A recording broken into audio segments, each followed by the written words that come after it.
बाद गल नाभा विधान सभा हल्के दी जो पंजवीं वार विधान सभा पहुंचने का मौका जिन्हां दे कोल है साधु सिंह धर्मसोत कैबिनेट मंत्री पंजाब दे विच रहे पिछले 5 साल दे विच, पर जदों कैप्टन दी कुर्सी गई तां इन्हां दी भी कुर्सी गई, साधु सिंह धर्मसोत दी भी कुर्सी गई।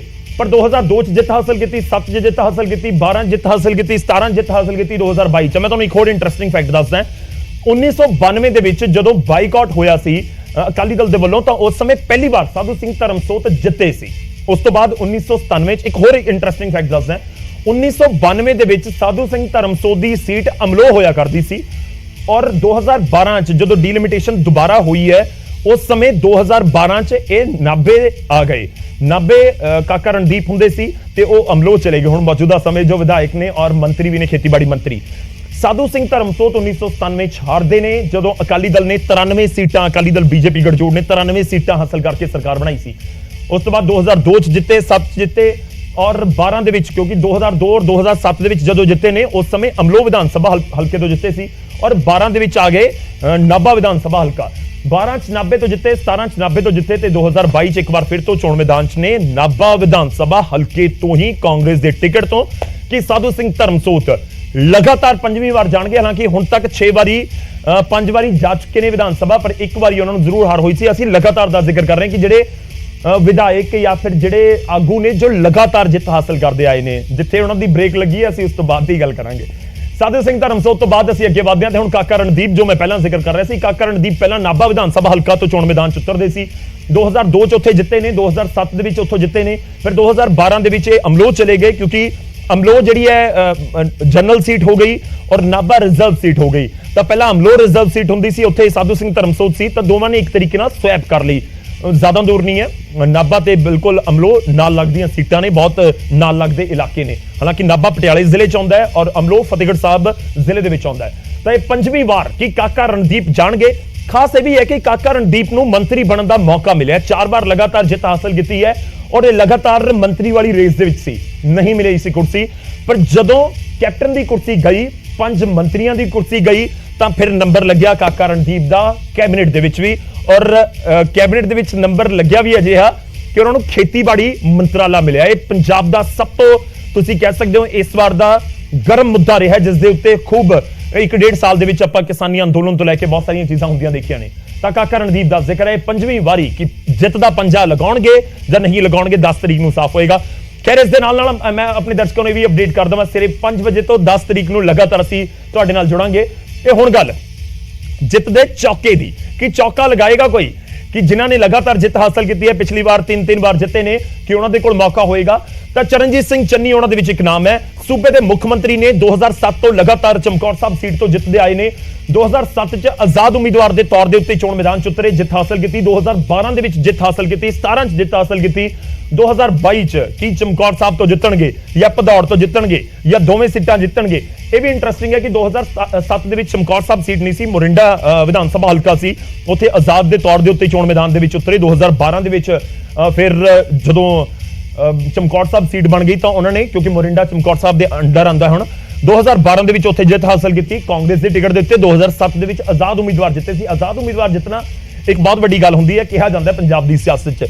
और 2017 दे विच भी इन्होंने जित हासिल की। 2012 च जो जित हासिल की सी ओपोजिशन दे विच सी ते और लीडर ऑफ ओपोजिशन रहे। 2017 दे विच जिते कैबिनेट मंत्री बने, एक पंजाब दे विच कांग्रेस का बड़ा दलित चेहरा बने। और फिर 2022 के इलैक्शन तो 3-4 महीने पहला जो तख्ता पलट तरीके नाल कांग्रेस के अंदर ही होया, उत्थे चरणजीत सिंह चन्नी पंजाब के मुख मंत्री बन गए। हुण अगे वधदे हां, तुहानूं दिखाने कौन कौन चौका लगा सकदा जितदा और कौन कौन रेस दे विच है। सुखबीर सिंह बादल एक वड्डा नाम। सुखबीर सिंह बादल इस बार जलालाबाद तो ही चोण मैदान दे विच उतरे हुए ने। 2009 दे विच जिमनी चोण जिहड़ी होई सी जलालाबाद दे विच, उस सीट तो जित हासिल करके पहली बार विधान सभा पहुंचे सन सुखबीर सिंह बादल। फिर 2012 जिते, 17 जिते, हुण 2022 एक बार फिर तो चोण मैदान दे विच ने। यह भी तुहानूं दस दवां कि 2017 तो बाद 2019 ਦੀਆਂ लोक सभा चोणां दे विच सुखबीर सिंह बादल ने चोण मैदान दे विच लोक सभा च उतरे सी फिरोजपुर विधान सभा हल्के तो, इस करके उन्होंने अपना विधायकी वाला अहुदा छड्डना पिया सी। और फिर उस सीट तो जलालाबाद तो कांग्रेस जित गई सी जिमनी चोण दे विच, पर सुखबीर बादल उहदे विच ऑब्वियस है नहीं सी। तां 2022 दे विच की ये चेहरा जित हासिल करेगा कि इन्हां दी पार्टी जित हासिल करेगी, ये बड़ा सवाल है, क्योंकि ये मुख्यमंत्री का चेहरा भी ने श्रोमणी अकाली दल दे। ਤਾਂ ਚੌਕਾ ਲਗਾਉਣ ਦਾ ਮੌਕਾ ਸੁਖਬੀਰ ਸਿੰਘ ਬਾਦਲ ਦੇ ਕੋਲ ਵੀ ਹੈ। ਜਲਾਲਾਬਾਦ ਫਾਜ਼ਿਲਕਾ ਜ਼ਿਲ੍ਹੇ ਦੇ ਵਿੱਚ ਆਉਂਦਾ ਹੈ ਔਰ ਸੁਖਬੀਰ ਸਿੰਘ ਬਾਦਲ ਲਾਜ਼ਮੀ ਤੌਰ ਤੇ ਦਾਅਵਾ ਕਰ ਰਹੇ ਨੇ 80 ਸੀਟਾਂ ਵਾਲੇ ਇਸ ਵਾਰ ਬਹੁਜਨ ਸਮਾਜ ਪਾਰਟੀ ਦੇ ਨਾਲ ਚੋਣ ਮੈਦਾਨ ਦੇ ਵਿੱਚ ਉਤਰੇ ਹੋਏ ਨੇ। ਅਗਲਾ ਅਸੀਂ ਤੁਹਾਨੂੰ ਦਿਖਾਣੇ ਆਗੂ ਬਿਕਰਮ ਮਜੀਠੀਆ। ਬਿਕਰਮ ਮਜੀਠੀਆ ਦੇ ਸਾਹਮਣੇ ਇਹ ਸਭ ਤੋਂ ਇੰਟਰਸਟਿੰਗ ਔਰ ਸਭ ਤੋਂ ਹੌਟ ਸੀਟਾਂ ਦੇ ਵਿੱਚੋਂ ਇੱਕ ਜਿੱਥੇ ਆਉਂਦੀ ਹੈ, ਉੱਥੇ ਲੜ ਰਹੇ ਨੇ ਬਿਕਰਮ ਮਜੀਠੀਆ। ਬਿਕਰਮ ਮਜੀਠੀਆ ਨੇ ਲਗਾਤਾਰ ਜਿੱਤ ਹਾਸਲ ਕੀਤੀ ਹੈ ਔਰ 2007 ਦੇ ਵਿੱਚ ਪਾਰਟੀ ਨੇ ਸ਼੍ਰੋਮਣੀ ਅਕਾਲੀ ਦਲ ਨੇ ਬਿਕਰਮ ਮਜੀਠੀਆ ਨੂੰ ਮਜੀਠਾ ਵਿਧਾਨ ਸਭਾ ਹਲਕਾ ਦਿੱਤਾ ਔਰ ਉੱਥੋਂ ਇੱਕ ਗੜ੍ਹ ਦੇ ਤੌਰ ਦੇ ਉੱਤੇ ਬਿਕਰਮ ਮਜੀਠੀਆ ਨੇ ਆਪਣੇ ਉਸ ਹਲਕੇ ਨੂੰ ਬਣਾ ਲਿਆ। 2007 ਦੇ ਵਿੱਚ ਅਕਾਲੀ ਦਲ ਦੀ ਸਰਕਾਰ ਬਣੀ, ਬਿਕਰਮ ਮਜੀਠੀਆ ਜਿੱਤੇ। 2012 ਦੇ ਵਿੱਚ ਅਕਾਲੀ ਦਲ ਦੀ ਸਰਕਾਰ ਬਣੀ, ਬਿਕਰਮ ਮਜੀਠੀਆ ਜਿੱਤੇ। 2017 ਦੇ ਵਿੱਚ ਅਕਾਲੀ ਦਲ ਦੀ ਸਰਕਾਰ ਨਹੀਂ ਬਣੀ, ਅਕਾਲੀ ਦਲ ਸਿਰਫ 15 ਸੀਟਾਂ ਦੇ ਉੱਤੇ ਸਿਮਟ ਗਿਆ ਪਰ ਬਿਕਰਮ ਮਜੀਠੀਆ ਜਿੱਤੇ। ਪਰ 2022 ਦੇ ਵਿੱਚ ਸਮੀਕਰਨ ਥੋੜੇ ਜਿਹੇ ਵੱਖਰੇ ਨੇ। 2007 12 17 ਬਿਕਰਮ ਮਜੀਠੀਆ ਚੋਣ ਮੈਦਾਨ ਚ ਉਤਰੇ ਸੀ ਮਜੀਠਾ ਵਿਧਾਨ ਸਭਾ ਹਲਕੇ ਤੋਂ। ਇਸ ਵਾਰ 2022 ਦੇ ਵਿੱਚ ਬਿਕਰਮ ਮਜੀਠੀਆ ਚੋਣ ਮੈਦਾਨ ਦੇ ਵਿੱਚ ਨੇ ਵਿਧਾਨ ਸਭਾ ਹਲਕਾ ਅੰਮ੍ਰਿਤਸਰ ਈਸਟ। ਸਾਹਮਣੇ ਨੇ ਨਵਜੋਤ ਸਿੰਘ ਸਿੱਧੂ, ਜੀਵਨਜੋਤ ਕੌਰ ਤੇ ਉਹ ਚਿਹਰੇ ਨੇ ਜਿਨ੍ਹਾਂ ਦੇ ਨਾਲ ਇਹਨਾਂ ਦਾ ਕਰੜਾ ਮੁਕਾਬਲਾ ਹੈ। ਤਾਂ ਜਿੱਤ ਦਾ ਚੌਕਾ ਲਗਾਉਣਾ ਬਿਕਰਮ ਮਜੀਠੀਆ ਦੇ ਲਈ ਕਿਸੇ ਚੁਣੌਤੀ ਤੋਂ ਘੱਟ ਨਹੀਂ ਹੈ। ਹਾਲਾਂਕਿ ਦਿੱਕਤਾਂ ਉਹਨਾਂ ਦੇ ਸਾਹਮਣੇ ਜਿਹੜਾ ਪਰਚਾ ਉਹਨਾਂ ਦੇ ਉੱਪਰ ਹੋਇਆ ਉਹਨੂੰ ਲੈ ਕੇ ਵੀ ਨੇ, ਪਰ ਇਸ ਸਮੇਂ ਸਭ ਦੀਆਂ ਨਜ਼ਰਾਂ ਹੈਗੀਆਂ ਨੇ ਕਿ 2022 ਦੇ ਨਤੀਜਿਆਂ ਦੇ ਵਿੱਚ ਜਿਹੜਾ 10 ਮਾਰਚ ਨੂੰ ਨਤੀਜੇ ਆਉਣੇ ਨੇ, ਵੀਰਵਾਰ ਨੂੰ ਨਤੀਜੇ ਆਉਣੇ ਨੇ, ਉਸ ਦੇ ਵਿੱਚ ਕੀ ਹੋਏਗਾ। ਖੈਰ ਹੋਰ ਤੁਹਾਨੂੰ ਦਿਖਾਉਂਦੇ ਆ ਚੌਕਾ ਲਗਾਉਣ ਦਾ ਮੌਕਾ ਹੋਰ ਕਿਸ ਦੇ ਕੋਲ ਹੈ। ਸੁਖ ਸਰਕਾਰੀਆ ਰਾਜਾ ਸਾਂਸੀ ਤੋਂ ਐਮਐਲਏ ਚੁਣੇ ਗਏ ਨੇ ਔਰ ਲਗਾਤਾਰ ਜਿੱਤ ਹਾਸਲ ਕਰਦੇ ਆਏ ਨੇ ਔਰ ਇਹ ਜਿਹੜੇ ਮਾਝੇ ਦੇ ਵੱਡੇ ਲੀਡਰ ਨੇ ਇਹ ਇਸ ਕਰਕੇ ਲਗਾਤਾਰ ਜਿੱਤ ਹਾਸਲ ਹੁੰਦੀ ਰਹੀ। ਕੈਬਨਿਟ ਦੇ ਵਿੱਚ ਰੈਂਕ ਹਾਸਲ ਕਰਨ ਦਾ ਇੱਕ ਪੈਮਾਨਾ ਇਹ ਵੀ ਕਿਹਾ ਜਾਂਦਾ ਹੈ ਕਿ ਜਿਸ ਦੇ ਕੋਲ ਤਜਰਬਾ ਬਹੁਤ ਹੋਵੇ ਔਰ ਜੋ ਲਗਾਤਾਰ ਜਿੱਤ ਹਾਸਲ ਕਰਕੇ ਪਹੁੰਚ ਰਿਹਾ ਹੋਵੇ। ਹਾਲਾਂਕਿ ਕੁਝ ਜਿਹੜੇ ਨੌਜਵਾਨਾਂ ਵਾਲੇ ਕੋਟੇ ਦੇ ਵਿੱਚੋਂ ਵੀ ਕਈਆਂ ਨੂੰ ਮੌਕਾ ਮਿਲ ਜਾਂਦਾ ਹੈ, ਪਰ ਚੌਕਾ ਲਗਾਉਣ ਦਾ ਮੌਕਾ ਸੁਖਵਿੰਦਰ ਸਿੰਘ ਸੁਖ ਸਰਕਾਰੀਆ ਦੇ ਕੋਲ ਵੀ ਹੈ। 2007 12 17 ਉਹਨਾਂ ਨੇ ਜਿੱਤ ਹਾਸਲ ਕੀਤੀ ਹੈ ਔਰ 2022 ਦੇ ਵਿੱਚ ਕੀ ਜਿੱਤ ਹਾਸਲ ਕਰਨਗੇ। ਰਾਜਾ ਸਾਂਸੀ ਦੇ ਲੋਕਾਂ ਨੇ ਕੀ ਉਹਨਾਂ ਦੇ ਹੱਕ 'ਚ ਫੈਸਲਾ ਸੁਣਾਇਆ, 10 ਤਰੀਕ ਨੂੰ ਕਲੀਅਰ ਹੋਏਗਾ। ਅਗਲਾ ਅਸੀਂ ਤੁਹਾਨੂੰ ਆਗੂ ਦਿਖਾਉਂਦੇ ਹਾਂ। ਸੁਖ ਸਰਕਾਰੀਆ ਕੈਬਨਿਟ ਮੰਤਰੀ ਨੇ ਔਰ ਜਦੋਂ ਕੈਪਟਨ ਦੇ ਖਿਲਾਫ ਆਵਾਜ਼ ਬੁਲੰਦ ਹੋਈ ਤਾਂ ਸੁਖ ਸਰਕਾਰੀਆ ਉਹਨਾਂ ਦੇ ਵਿੱਚੋਂ ਇੱਕ ਵੱਡਾ ਨਾਮ ਜ਼ਰੂਰ ਸੀ। ਅਗਲਾ ਮੋਹਾਲੀ ਵਿਧਾਨ ਸਭਾ ਹਲਕਾ ਬਲਬੀਰ ਸਿੱਧੂ। ਮੋਹਾਲੀ ਵਿਧਾਨ ਸਭਾ ਹਲਕੇ ਨੂੰ ਬਲਬੀਰ ਸਿੱਧੂ ਦਾ ਗੜ ਕਿਹਾ ਜਾਂਦਾ ਹੈ। ਬਲਬੀਰ ਸਿੱਧੂ ਜਿੱਤੇ ਲਗਾਤਾਰ ਜਿੱਦਾਂ ਚੌਕਾ ਤੁਸੀਂ ਦੇਖ ਰਹੇ ਹੋ ਕਿ ਇਸ ਵਾਰ ਉਹਨਾਂ ਦੇ ਕੋਲ ਮੌਕਾ ਹੈਗਾ ਏ, ਪਰ ਬਲਬੀਰ ਸਿੱਧੂ ਦੇ ਸਾਹਮਣੇ ਇਸ ਵਾਰ ਚੁਣੌਤੀ ਇਸ ਕਰਕੇ ਵੀ ਕਰੜੀ ਹੋ ਜਾਂਦੀ ਹੈ ਕਿਉਂਕਿ ਇੱਥੇ ਕੁਲਵੰਤ ਸਿੰਘ ਚੋਣ ਮੈਦਾਨ ਦੇ ਵਿੱਚ ਨੇ, ਪਰਮਿੰਦਰ ਸਿੰਘ ਸੋਹਾਣਾ ਚੋਣ ਮੈਦਾਨ ਦੇ ਵਿੱਚ ਨੇ ਔਰ ਜੋ ਬੀਜੇਪੀ ਦੇ ਆਗੂ ਨੇ, ਬੀਜੇਪੀ ਦੇ ਕੈਂਡੀਡੇਟ ਨੇ ਵਿਸ਼ੇਸ਼, ਉਹ ਵੀ ਮੈਦਾਨ ਦੇ ਵਿੱਚ ਨੇ। ਪਰ ਬਲਬੀਰ ਸਿੱਧੂ ਦੇ ਸਾਹਮਣੇ ਚੁਣੌਤੀ ਇਸ ਕਰਕੇ ਵੱਡੀ ਹੈ ਕਿਉਂਕਿ ਲਗਾਤਾਰ ਜਿੱਤਦੇ ਆਏ ਨੇ ਔਰ ਜਦੋਂ ਲਗਾਤਾਰ ਜਿੱਤ ਹਾਸਲ ਹੁੰਦੀ ਹੈ ਆਮ ਤੌਰ ਤੇ ਕੀ ਹੁੰਦਾ ਕਿ 5 ਸਾਲ ਬਾਅਦ ਹੀ ਐਂਟੀ ਇਨਕੰਬੈਂਸੀ ਦਾ ਜ਼ਿਕਰ ਹੋਣ ਲੱਗ ਜਾਂਦਾ ਕਿ 5 ਸਾਲ ਵਿਧਾਇਕ ਦਿਖਿਆ ਨਹੀਂ ਜਾਂ ਵਿਧਾਇਕ ਦੀ ਗੱਲ ਨਹੀਂ ਹੋਈ, ਤਾਂ ਇਹ ਸਾਰੀਆਂ ਗੱਲਾਂ ਹੁੰਦੀਆਂ ਨੇ। ਖੈਰ ਹੁਣ ਬਲਬੀਰ ਸਿੰਘ ਸਿੱਧੂ ਚੌਕਾ ਲਗਾਉਣਗੇ ਕਿ ਨਹੀਂ, ਚੌਥੀ ਵਾਰ ਜਿੱਤਣਗੇ ਕਿ ਨਹੀਂ, ਇਹ ਲੋਕ ਹੀ ਤੈਅ ਕਰਨਗੇ। ਅਗਲੇ ਆਗੂ ਦਾ ਅਸੀਂ ਜ਼ਿਕਰ ਕਰਦੇ ਹਾਂ, ਨਾਮ ਹੈ ਇੰਦਰਬੀਰ ਸਿੰਘ ਬੁਲਾਰੀਆ ਔਰ ਅੰਮ੍ਰਿਤਸਰ ਸਾਊਥ ਤੋਂ ਆਉਂਦੇ ਨੇ। ਇੰਦਰਬੀਰ ਸਿੰਘ ਬੁਲਾਰੀਆ ਨੌਜਵਾਨ ਚਿਹਰਾ ਨੇ। 2008 ਦੇ ਵਿੱਚ ਜ਼ਿਮਨੀ ਚੋਣ ਜਿੱਤ ਕੇ ਵਿਧਾਨ ਸਭਾ ਪਹੁੰਚੇ, 2012 ਦੇ ਵਿੱਚ ਜਿੱਤ ਹਾਸਲ ਕੀਤੀ, 2017 ਦੇ ਵਿੱਚ ਜਿੱਤ ਹਾਸਲ ਕੀਤੀ ਔਰ ਇਸ ਵਾਰ 2022 ਦੇ ਵਿੱਚ ਕੀ ਇਹ ਜਿੱਤ ਹਾਸਲ ਕਰਨਗੇ। ਨਵਜੋਤ ਸਿੰਘ ਸਿੱਧੂ ਦੇ ਕਰੀਬੀ ਕਹੇ ਜਾਂਦੇ ਨੇ ਔਰ ਸਿੱਧੂ ਦੇ ਨਾਲ ਖਾਸ ਤੌਰ ਤੇ ਵਿਧਾਨ ਸਭਾ ਦੇ ਅੰਦਰ ਜਦੋਂ ਅਕਾਲੀ ਦਲ ਦੇ ਨਾਲ, ਅਕਾਲੀ ਦਲ ਦੇ ਆਗੂ ਬਿਕਰਮ ਮਜੀਠੀਆ ਦੇ ਨਾਲ ਖੂਬ ਤੂ ਤੜਾਕ ਹੁੰਦੀ ਹੈ ਜਾਂ ਫਿਰ ਅਸੀਂ ਜ਼ਿਕਰ ਕਰੀਏ ਕਿ ਅੰਦਰ ਬਹੁਤ ਸਾਰੀ ਗਹਿਮਾ ਗਹਿਮੀ ਹੁੰਦੀ ਹੈ, ਤਾਂ ਉਸ ਦੇ ਵਿੱਚ ਇਹ ਚਿਹਰਾ ਵੀ ਖੂਬ ਚਰਚਾ ਦੇ ਵਿੱਚ ਰਹਿੰਦਾ ਹੈ। ਅਗਲੇ ਚਿਹਰੇ ਦਾ ਮੈਂ ਜ਼ਿਕਰ ਕਰਾਂਗਾ ਕਿ ਹੋਰ ਕਿਸ ਦੇ ਕੋਲ ਮੌਕਾ। ਦਿਨੇਸ਼ ਬੱਬੂ, ਇਹ ਬੀਜੇਪੀ ਦਾ ਵੱਡਾ ਚਿਹਰਾ ਹੈ। ਸੁਜਾਨਪੁਰ ਤੋਂ ਚੋਣ ਮੈਦਾਨ ਦੇ ਵਿੱਚ ਉਤਰਦੇ ਨੇ। ਬੀਜੇਪੀ ਜਦੋਂ 23 ਦੇ ਵਿੱਚੋਂ 19 ਸੀਟਾਂ ਜਿੱਤਦੀ ਹੈ ਤਾਂ ਵੀ ਦਿਨੇਸ਼ ਬੱਬੂ ਜਿੱਤਦੇ ਨੇ। ਜਦੋਂ ਬੀਜੇਪੀ 23 ਦੇ ਵਿੱਚੋਂ, ਕਿਉਂਕਿ ਅਕਾਲੀ ਦਲ ਦੇ ਨਾਲ ਗਠਜੋੜ ਸੀ ਤਾਂ 23 ਹੀ ਖਾਤੇ ਦੇ ਵਿੱਚ ਆਉਂਦੀਆਂ ਸੀ, ਇਸ ਕਰਕੇ 2017 ਦੇ ਵਿੱਚ 23 ਸੀਟਾਂ ਦੇ ਉੱਤੇ ਬੀਜੇਪੀ ਲੜੀ ਹੈ ਔਰ ਜਦੋਂ 23 ਸੀਟਾਂ ਤੇ ਦਿਨੇਸ਼ ਬੱਬੂ 23 ਸੀਟਾਂ ਤੇ ਬੀਜੇਪੀ ਜਿੱਤਦੀ ਹੈ ਤਾਂ ਵੀ ਦਿਨੇਸ਼ ਬੱਬੂ ਨੇ ਜਿੱਤ ਹਾਸਲ ਕੀਤੀ ਹੈ। 2007 ਜਿੱਤੇ, 12 ਜਿੱਤੇ, 17 ਜਿੱਤੇ, 2022 ਦੇ ਵਿੱਚ ਇਸ ਵਾਰ ਜਿੱਤੇ ਨੇ ਜਾਂ ਨਹੀਂ, ਇੱਕ ਵੱਡਾ ਸਵਾਲ ਹੈ ਕਿਉਂਕਿ ਬੀਜੇਪੀ ਦੇ ਕੋਲ 3 ਸੀਟਾਂ ਸੀ, ਇੱਕ ਦਿਨੇਸ਼ ਬੱਬੂ ਦੀ ਸੁਜਾਨਪੁਰ ਦੀ, ਇੱਕ ਅਬੋਹਰ ਤੋਂ ਅਰੁਣ ਨਾਰੰਗ ਦੀ ਔਰ ਇੱਕ ਫਗਵਾੜਾ ਤੋਂ ਸੋਮ ਪ੍ਰਕਾਸ਼ ਜਿੱਤੇ ਸੀ। ਹਾਲਾਂਕਿ ਉਹ ਬਾਈ ਇਲੈਕਸ਼ਨ ਬਾਅਦ ਚ ਬੀਜੇਪੀ ਹਾਰ ਗਈ ਸੀ। ਉਸ ਤੋਂ ਬਾਅਦ ਅੱਗੇ ਵਧਦੇ ਹਾਂ। ਚੌਕਾ ਲਗਾਉਣ ਦਾ ਮੌਕਾ ਕਿਸ ਦੇ ਕੋਲ ਹੈ ਔਰ ਸੁਖਜਿੰਦਰ ਸਿੰਘ ਰੰਧਾਵਾ। ਚੌਕਾ ਲਗਾਉਣ ਦੇ ਮੌਕੇ ਤੋਂ ਬਾਅਦ ਹੁਣ ਗੱਲ ਹੈਟ੍ਰਿਕ ਦੀ ਵੀ ਕਰਦੇ ਹਾਂ ਕਿ ਜਿਹੜੇ 2-2 ਵਾਰ ਜਿੱਤੇ ਹੋਏ ਨੇ ਤੀਜੀ ਵਾਰ ਜਿੱਤਣਗੇ ਕਿ ਨਹੀਂ। ਕਿ ਸੁਖਜਿੰਦਰ ਸਿੰਘ ਰੰਧਾਵਾ ਇਹ ਪੰਜਾਬ ਦੀ ਸਿਆਸਤ ਦਾ ਇੱਕ ਵੱਡਾ ਨਾਮ ਬਣ ਚੁੱਕਾ ਹੈ। ਸੂਬੇ ਦੇ ਗ੍ਰਹਿ ਮੰਤਰੀ ਹੁੰਦੇ ਹੋਏ ਇਹਨਾਂ ਨੇ ਇਸ ਵਾਰ ਦੀ ਇਲੈਕਸ਼ਨ ਲੜੀ ਹੈ। ਸੂਬੇ ਦੇ ਉਪ ਮੁੱਖ ਮੰਤਰੀ ਹੁੰਦੇ ਹੋਏ ਇਹਨਾਂ ਨੇ ਇਸ ਵਾਰ ਦੀ ਇਲੈਕਸ਼ਨ ਲੜੀ ਹੈ। ਕਾਂਗਰਸ ਦਾ ਵੱਡਾ ਚਿਹਰਾ ਹੁੰਦੇ ਹੋਏ ਇਸ ਵਾਰ ਇਹਨਾਂ ਨੇ ਇਹ ਇਲੈਕਸ਼ਨ ਲੜੀ ਹੈ। 12-17 ਜਿੱਤ ਹਾਸਲ ਕੀਤੀ ਹੈ ਔਰ 22 ਦੇ ਵਿੱਚ ਡੇਰਾ ਬਾਬਾ ਨਾਨਕ ਚ ਰਵੀ ਕਾਲੋਂ ਤੋਂ ਟੱਕਰ ਤਾਂ ਬੜੀ ਜ਼ਬਰਦਸਤ ਹੈ। ਦੂਜੇ ਪਾਸੇ ਝਾੜੂ ਵਾਲੇ ਵੀ ਸਰਗਰਮ ਉੱਥੇ ਨਜ਼ਰ ਆਏ ਨੇ, ਪਰ ਕੀ ਰੰਧਾਵਾ ਬਤੌਰ ਉਪ ਮੁੱਖ ਮੰਤਰੀ ਚੋਣ ਲੜ ਕੇ ਆਪਣੀ ਸੀਟ ਨੂੰ ਬਚਾਉਣ ਚ ਕਾਮਯਾਬ ਹੋਣਗੇ? ਜਾਂ ਹੋਏ ਨੇ 10 ਤਰੀਕ ਨੂੰ ਸਾਫ਼ ਹੋ ਜਾਏਗਾ। ਪਰ ਇਹ ਚਿਹਰਾ ਵੀ ਕਿਤੇ ਨਾ ਕਿਤੇ ਜ਼ਰੂਰ ਪ੍ਰੈਸ਼ਰ ਮਹਿਸੂਸ ਜ਼ਰੂਰ ਕਰ ਰਿਹਾ ਹੋਏਗਾ।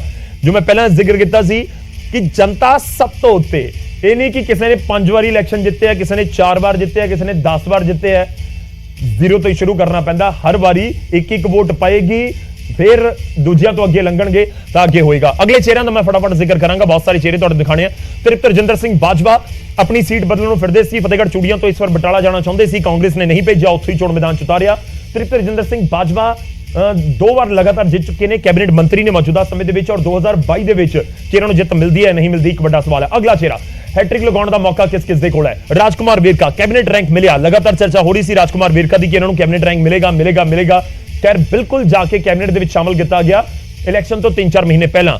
ਅੰਮ੍ਰਿਤਸਰ ਵੈਸਟ ਤੋਂ ਆਉਂਦੇ ਨੇ ਰਾਜਕੁਮਾਰ ਵੇਰਕਾ, 2012 ਤੇ 17 ਜਿੱਤ ਹਾਸਲ ਕੀਤੀ ਹੈ। 2022 ਦੇ ਵਿੱਚ ਕੀ ਹੋਏਗਾ? ਇਹ ਕਾਂਗਰਸ ਦਾ ਵੱਡਾ ਦਲਿਤ ਚਿਹਰਾ, ਵੱਡਾ ਹਿੰਦੂ ਦਲਿਤ ਚਿਹਰਾ ਹੈ ਰਾਜਕੁਮਾਰ ਵੇਰਕਾ। ਖਾਸ ਇਹ ਵੀ ਹੈ ਕਿ ਇਹ ਮੀਡੀਆ ਦੇ ਨਾਲ ਬਹੁਤ ਨਜ਼ਰ ਆਉਂਦੇ ਨੇ, ਮੀਡੀਆ ਦੇ ਵਿੱਚ ਆਪਣੇ ਬਿਆਨਾਂ ਨੂੰ ਲੈ ਕੇ ਖੂਬ ਚਰਚਾ ਦੇ ਵਿੱਚ ਰਹਿੰਦੇ ਨੇ। ਉਸ ਤੋਂ ਬਾਅਦ ਅਗਲੇ ਚਿਹਰੇ ਦਾ ਜ਼ਿਕਰ ਕਰਦੇ ਹਾਂ। ਅੰਮ੍ਰਿਤਸਰ ਵੈਸਟ ਤੋਂ ਬਾਅਦ ਗੱਲ ਹੋਵੇਗੀ ਅਮਰਿੰਦਰ ਸਿੰਘ ਰਾਜਾ ਵੜਿੰਗ ਦੀ। ਰਾਜਾ ਵੜਿੰਗ ਦੇ ਲਈ ਵੀ ਟੱਕਰ ਇਸ ਵਾਰ ਬੜੀ ਜ਼ਬਰਦਸਤ ਹੈ। ਗਿੱਦੜਬਾਹਾ ਦੀ ਵਿਧਾਨ ਸਭਾ ਹਲਕੇ ਦੀ ਸੀਟ, ਜਿਹੜੀਆਂ ਪੰਜਾਬ ਦੀਆਂ ਹਾਈ ਪ੍ਰੋਫਾਈਲ ਸੀਟਾਂ ਨੇ, 10 ਮਾਰਚ ਨੂੰ ਵਾਰ-ਵਾਰ ਅਸੀਂ ਜ਼ਿਕਰ ਕਰ ਰਹੇ ਹੋਵਾਂਗੇ ਇਸ ਸੀਟ ਦਾ, ਗਿੱਦੜਬਾਹਾ ਦਾ, ਕਿ ਕੌਣ ਅੱਗੇ ਕੌਣ ਪਿੱਛੇ, ਕੀ ਰਾਜਾ ਵੜਿੰਗ ਜਿੱਤ ਰਹੇ ਨੇ ਨਹੀਂ ਜਿੱਤ ਰਹੇ। ਰਾਜਾ ਵੜਿੰਗ ਨੇ 2012 ਤੇ 17 ਦੇ ਵਿੱਚ ਜਿੱਤ ਹਾਸਲ ਕੀਤੀ ਹੈ। ਮੈਂ ਵਿਧਾਨ ਸਭਾ ਦਾ ਜ਼ਿਕਰ ਕਰ ਰਿਹਾ। 2019 ਦੀਆਂ ਲੋਕ ਸਭਾ ਦੇ ਵਿੱਚ ਰਾਜਾ ਵੜਿੰਗ ਬਠਿੰਡਾ ਲੋਕ ਸਭਾ ਸੀਟ ਤੋਂ ਹਰਸਿਮਰਤ ਕੌਰ ਬਾਦਲ ਦੇ ਖਿਲਾਫ ਚੋਣ ਮੈਦਾਨ ਦੇ ਵਿੱਚ ਉਤਰੇ ਸੀ, ਹਾਲਾਂਕਿ ਹਾਰ ਗਏ ਸੀ, ਪਰ ਟੱਕਰ ਬੜੀ ਜ਼ਬਰਦਸਤ ਸੀ। 20,000 ਤੋਂ ਵੀ ਘੱਟ ਵੋਟਾਂ ਦਾ ਫਰਕ ਰਹਿ ਗਿਆ ਸੀ, ਪਰ ਹਰਸਿਮਰਤ ਕੌਰ ਬਾਦਲ ਉੱਥੋਂ ਜਿੱਤ ਗਏ। ਤਾਂ ਕਿ ਅਮਰਿੰਦਰ ਇਸ ਵਾਰ ਡਿੰਪੀ ਢਿੱਲੋਂ ਦੇ ਸਾਹਮਣੇ ਨੇ ਇੱਕ ਵਾਰ ਫਿਰ ਤੋਂ ਚੋਣ ਮੈਦਾਨ ਦੇ ਵਿੱਚ, ਰਾਜਾ ਵੜਿੰਗ ਦੇ ਸਾਹਮਣੇ, ਤੇ ਨਵੀਂ ਪਾਰਟੀ ਜਿਹੜੀਆਂ ਹੈਗੀਆਂ ਨੇ ਉਹ ਵੀ ਹੈਗੀਆਂ ਨੇ। ਤਾਂ ਅਮਰਿੰਦਰ ਸਿੰਘ ਰਾਜਾ ਵੜਿੰਗ ਦੇ ਸਾਹਮਣੇ ਇੱਕ ਚੁਣੌਤੀ ਹੋਏਗੀ। ਅਗਲੀ ਸੀਟ ਦਾ ਜ਼ਿਕਰ ਕਰਦੇ ਹਾਂ। ਮਾਲਵੇ ਤੋਂ ਬਾਅਦ ਮੈਂ ਦੁਬਾਰਾ ਮਾਝੇ ਦਾ ਜ਼ਿਕਰ ਕਰਦਾ। ਰਿਜ਼ਰਵ ਸੀਟ ਹੈ ਦੀਨਾਨਗਰ, ਅਰੁਣਾ ਚੌਧਰੀ ਕੀ ਇੱਕ ਵਾਰ ਫਿਰ ਤੋਂ ਆਉਣਗੇ ਚੋਣ ਮੈਦਾਨ ਦੇ ਵਿੱਚ ਜਿੱਤ ਹਾਸਲ ਕਰਕੇ। ਤਾਂ 2022 ਦੇ ਲਈ ਹੈਟ੍ਰਿਕ ਦਾ ਮੌਕਾ ਇਹਨਾਂ ਦੇ ਕੋਲ ਜ਼ਰੂਰ ਹੈ। ਅਰੁਣਾ ਚੌਧਰੀ ਨੇ 12-17 ਦੇ ਵਿੱਚ ਜਿੱਤ ਹਾਸਲ ਕੀਤੀ ਹੈ, 2012 ਚ ਵੀ, 2017 ਦੇ ਵਿੱਚ ਵੀ। 2022 ਦੇ ਵਿੱਚ ਕੀ ਹੋਏਗਾ ਉਸ ਦੇ ਉੱਤੇ ਨਜ਼ਰਾਂ ਨੇ। ਕੈਬਨਿਟ ਮੰਤਰੀ ਦੇ ਤੌਰ ਦੇ ਉੱਤੇ ਚੋਣ ਮੈਦਾਨ ਚ ਉਤਰੇ ਨੇ, ਔਰ ਕੈਬਨਿਟ ਰੈਂਕ ਇਹਨਾਂ ਦੇ ਕੋਲ 5 ਸਾਲ ਰਿਹਾ। ਕੈਪਟਨ ਬਦਲੇ ਪਰ ਇਹਨਾਂ ਦਾ ਕੈਬਨਿਟ ਰੈਂਕ ਨਹੀਂ ਗਿਆ, ਔਰ ਹੈਟ੍ਰਿਕ ਲਗਾਉਣ ਦਾ ਮੌਕਾ ਇਹਨਾਂ ਦੇ ਕੋਲ ਜ਼ਰੂਰ ਹੈ। ਮੈਂ ਅਗਲੇ ਚਿਹਰੇ ਦਾ ਜ਼ਿਕਰ ਕਰਦਾ। ਅਰੁਣਾ ਚੌਧਰੀ ਦਾ ਜ਼ਿਕਰ ਹੋਇਆ, ਉਸ ਤੋਂ ਬਾਅਦ ਭਾਰਤ ਭੂਸ਼ਣ ਆਸ਼ੂ ਲੁਧਿਆਣਾ ਵੈਸਟ ਤੋਂ ਚੋਣ ਮੈਦਾਨ ਦੇ ਵਿੱਚ ਉਤਰੇ ਨੇ, ਔਰ ਇਹਨਾਂ ਦੇ ਕੋਲ ਵੀ ਮੌਕਾ ਹੈ ਹੈਟ੍ਰਿਕ ਲਗਾਉਣ ਦਾ। ਔਰ 2012 ਦੇ ਵਿੱਚ ਕਿਉਂਕਿ ਸਰਕਾਰ ਨਹੀਂ ਸੀ ਪਰ ਵਿਧਾਇਕ ਜ਼ਰੂਰ ਸੀ। ਇੱਕ ਵੱਡਾ ਹਿੰਦੂ ਚਿਹਰਾ ਨੇ ਕਾਂਗਰਸ ਦਾ ਪੰਜਾਬ ਦੇ ਵਿੱਚ, ਲੁਧਿਆਣਾ ਦੀਆਂ ਪੂਰੀਆਂ ਸੀਟਾਂ ਦੇ ਉੱਤੇ ਚੰਗਾ ਆਧਾਰ ਰੱਖਦੇ ਨੇ, ਔਰ ਖਾਸ ਤੌਰ ਤੇ ਅਸੀਂ ਗੱਲ ਕਰੀਏ ਲੁਧਿਆਣਾ ਵੈਸਟ, ਕਿਉਂਕਿ ਉੱਥੋਂ ਜਿੱਤੇ ਆਏ ਨੇ। 2012 ਜਿੱਤ ਹਾਸਲ ਕੀਤੀ, 17 ਜਿੱਤ ਹਾਸਲ ਕੀਤੀ, ਔਰ 2022 ਦੇ ਵਿੱਚ ਕੀ ਜਿੱਤ ਹਾਸਲ ਕਰਨਗੇ? ਭਾਰਤ ਭੂਸ਼ਣ ਆਸ਼ੂ ਮੌਜੂਦਾ ਸਮੇਂ 'ਚ ਕੈਬਨਿਟ ਮੰਤਰੀ ਨੇ। ਉਸ ਤੋਂ ਬਾਅਦ ਅੱਗੇ ਵਧਦੇ ਹਾਂ ਤੇ ਅਗਲੇ ਚਿਹਰੇ ਦਾ ਮੈਂ ਜ਼ਿਕਰ ਕਰਾਂਗਾ। ਪ੍ਰਗਟ ਸਿੰਘ ਸਿੱਖਿਆ ਮੰਤਰੀ ਦੇ ਤੌਰ ਦੇ ਉੱਤੇ ਚੋਣ ਮੈਦਾਨ ਦੇ ਵਿੱਚ ਉਤਰੇ ਹੋਏ ਨੇ, ਜਿੱਤ ਦੀ ਹੈਟ੍ਰਿਕ ਲਗਾਉਣਗੇ। ਪਰ ਇੰਟਰਸਟਿੰਗ ਇਹ ਹੈ ਕਿ 2012 ਤੇ 17 ਦੇ ਵਿੱਚ ਇਹਨਾਂ ਨੇ ਜਿੱਤ ਹਾਸਲ ਕੀਤੀ ਹੈ, ਸੱਤਾ 'ਚ ਰਹੇ ਨੇ। 2012 ਚ ਅਕਾਲੀ ਦਲ ਦੇ ਵੱਲੋਂ ਜਿੱਤ ਹਾਸਲ ਕੀਤੀ ਸੀ, 2017 ਦੇ ਵਿੱਚ ਕਾਂਗਰਸ ਦੇ ਵੱਲੋਂ ਜਿੱਤ ਹਾਸਲ ਕੀਤੀ। ਤਾਂ ਪ੍ਰਗਟ ਸਿੰਘ 2 ਵਾਰ ਜਿੱਤੇ, ਜਦੋਂ ਜਿੱਤੇ ਤਾਂ ਸਰਕਾਰ ਬਣ ਗਈ ਜਿਹੜੀ ਵੀ ਪਾਰਟੀ ਸੀ। ਤਾਂ ਕਿ ਇਸ ਵਾਰ ਵੀ 2022 ਦੇ ਵਿੱਚ ਇਹ ਸਮੀਕਰਨ ਬਣ ਸਕਦੇ ਨੇ ਕਿ ਪ੍ਰਗਟ ਸਿੰਘ ਦੀ ਜਿੱਤ ਹੋਵੇ, ਫਿਰ ਕਾਂਗਰਸ ਦੀ ਸਰਕਾਰ ਬਣ ਜਾਵੇ, ਜਾਂ ਫਿਰ ਕੁਝ ਵੱਖਰੇ ਸਮੀਕਰਨ, ਕਿਉਂਕਿ ਸਭ ਕੁਝ ਜਨਤਾ ਦੇ ਹੱਥ ਦੇ ਵਿੱਚ ਸੀ ਤੇ ਉਹਨਾਂ ਨੇ ਆਪਣਾ ਫੈਸਲਾ ਸੁਣਾ ਦਿੱਤਾ। ਅਗਲੇ ਚਿਹਰੇ ਦਾ ਮੈਂ ਜ਼ਿਕਰ ਕਰਦਾ। ਪ੍ਰਗਟ ਸਿੰਘ ਤੋਂ ਬਾਅਦ ਗੁਰਕਿਰਤ ਸਿੰਘ ਕੋਟਲੀ ਦਾ ਜ਼ਿਕਰ। ਇਹ ਬਿਆਨ ਸਿੰਘ ਪੰਜਾਬ ਦੇ ਸਾਬਕਾ ਮੁੱਖ ਮੰਤਰੀ, ਮਰਹੂਮ ਮੁੱਖ ਮੰਤਰੀ ਬਿਆਨ ਸਿੰਘ ਦੇ ਪਰਿਵਾਰ ਤੋਂ ਆਉਂਦੇ ਨੇ। ਗੁਰਕਿਰਤ ਸਿੰਘ ਕੋਟਲੀ ਖੰਨਾ ਵਿਧਾਨ ਸਭਾ ਹਲਕਾ ਲੁਧਿਆਣਾ ਜ਼ਿਲ੍ਹੇ ਦਾ ਹਿੱਸਾ ਹੈ। ਤਾਂ 2012 ਦੇ ਵਿੱਚ ਜਿੱਤ ਹਾਸਲ ਕੀਤੀ ਗੁਰਕਿਰਤ ਕੋਟਲੀ ਨੇ, 2017 ਜਿੱਤ ਹਾਸਲ ਕੀਤੀ, ਔਰ 2022 ਦੇ ਵਿੱਚ ਬਤੌਰ ਕੈਬਨਿਟ ਮੰਤਰੀ। ਇਹ ਵੀ ਚਰਚਾਵਾਂ ਨੇ ਕਿ ਗੁਰਕਿਰਤ ਕੋਟਲੀ ਖੰਨਾ ਵਿਧਾਨ ਸਭਾ ਹਲਕਾ ਬਦਲ ਕੇ ਕਿਸੇ ਹੋਰ ਹਲਕੇ ਵੱਲ ਜਾਣਾ ਚਾਹੁੰਦੇ ਸੀ, ਪਰ ਬਤੌਰ ਜਦੋਂ 4 ਮਹੀਨੇ ਪਹਿਲਾਂ ਸੱਤਾ ਪਰਿਵਰਤਨ ਹੋਇਆ ਕਾਂਗਰਸ ਦੇ ਅੰਦਰ ਹੀ, ਕੈਪਟਨ ਤੋਂ ਚੰਨੀ ਬਣ ਗਏ ਮੁੱਖ ਮੰਤਰੀ, ਤਾਂ ਗੁਰਕਿਰਤ ਕੋਟਲੀ ਨੂੰ ਕੈਬਨਿਟ ਦਾ ਰੈਂਕ ਮਿਲ ਗਿਆ। ਤਾਂ ਜਦੋਂ ਕੈਬਨਿਟ ਦਾ ਰੈਂਕ ਮਿਲਦਾ ਤਾਂ ਉਸ ਤੋਂ ਬਾਅਦ ਅਹੁਦਾ ਵੱਡਾ ਹੋ ਗਿਆ, ਤਾਂ ਫਿਰ ਇਹਨਾਂ ਨੇ ਆਪਣੀ ਸੀਟ ਦੇ ਉੱਤੇ ਫੋਕਸ ਕੀਤਾ ਹੈ, ਔਰ ਗੁਰਕਿਰਤ ਕੋਟਲੀ ਚੋਣ ਮੈਦਾਨ ਦੇ ਵਿੱਚ ਖੰਨਾ ਵਿਧਾਨ ਸਭਾ ਤੋਂ ਉਤਰੇ ਤਾਂ ਕਿ ਹੈਟ੍ਰਿਕ ਲਗਾਉਣ